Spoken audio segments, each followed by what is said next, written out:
네, 비상계엄 사태를 수사하는 경찰이 핵심 인물 가운데 한 명인 이 김용현 전 국방부 장관의 공간과 자택 등에 대한 압수수색에도 나섰는데요. 자세한 소식은 취재기자 연결해서 들어보겠습니다. 김유아 기자 전해주시죠. 네, 저는 경찰청 국가수사본부 앞에 나와 있습니다. 경찰은 이번 비상계엄 사태와 관련한 고발장을 접수하고 지난 6일부터 수사를 본격적으로 이어오고 있는데요. 오늘 오전에는 김용현 전 국방장관의 집무실과 공관, 자택까지 전방위 압수수색에 나서며 수사 강도를 높여가는 모습입니다. 이번 사태 관련 첫 경찰 압수수색인데요. 경찰은 김 전 장관에 대한 압수수색 영장에 형법상 내란 혐의와 군형법상 반란 혐의를 적시했습니다. 사안이 중한 만큼 경찰은 기존의 120여 명으로 구성됐던 특별수사단에 중대범죄수사과와 범죄정보과 등 수사관 30명을 더 투입해 확대 운영하기로 했다고 밝혔습니다. 김 전 장관이 비상계엄을 주도한 핵심 인물로 꼽히는 만큼 경찰은 가장 먼저 증거물 확보에 주력하고 있습니다. 김 전 장관은 오늘 새벽 검찰에 자진 출석하기 직전에 휴대전화를 바꾼 것으로 파악됐는데요. 기존에 사용한 휴대전화 확보에도 주력하고 있습니다. 어제 저녁에는 김 전 장관에 대한 통신영장을 발부받아 통화 내역도 확인하고 있습니다.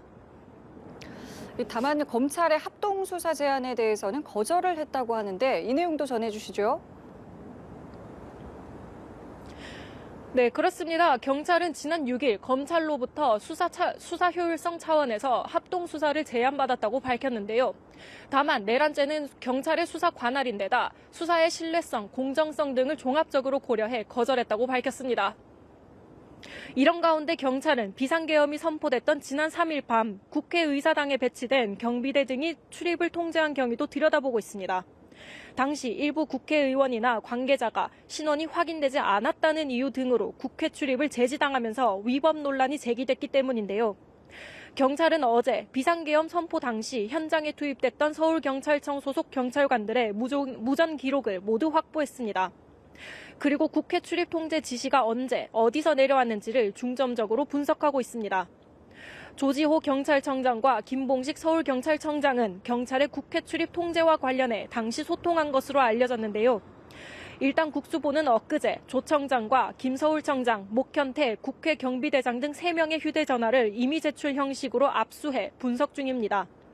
또 비상계엄 선포 당시 경기 과천 중앙선거관리위원회에 투입된 경찰관 일부가 소총으로 무장했다는 사실이 밝혀지자 국수본은 김준영 경기 남부경찰청장 휴대전화도 임의 제출받아 확인하고 있습니다. 지금까지 경찰청 국수본에서 연합뉴스 TV 김유아입니다.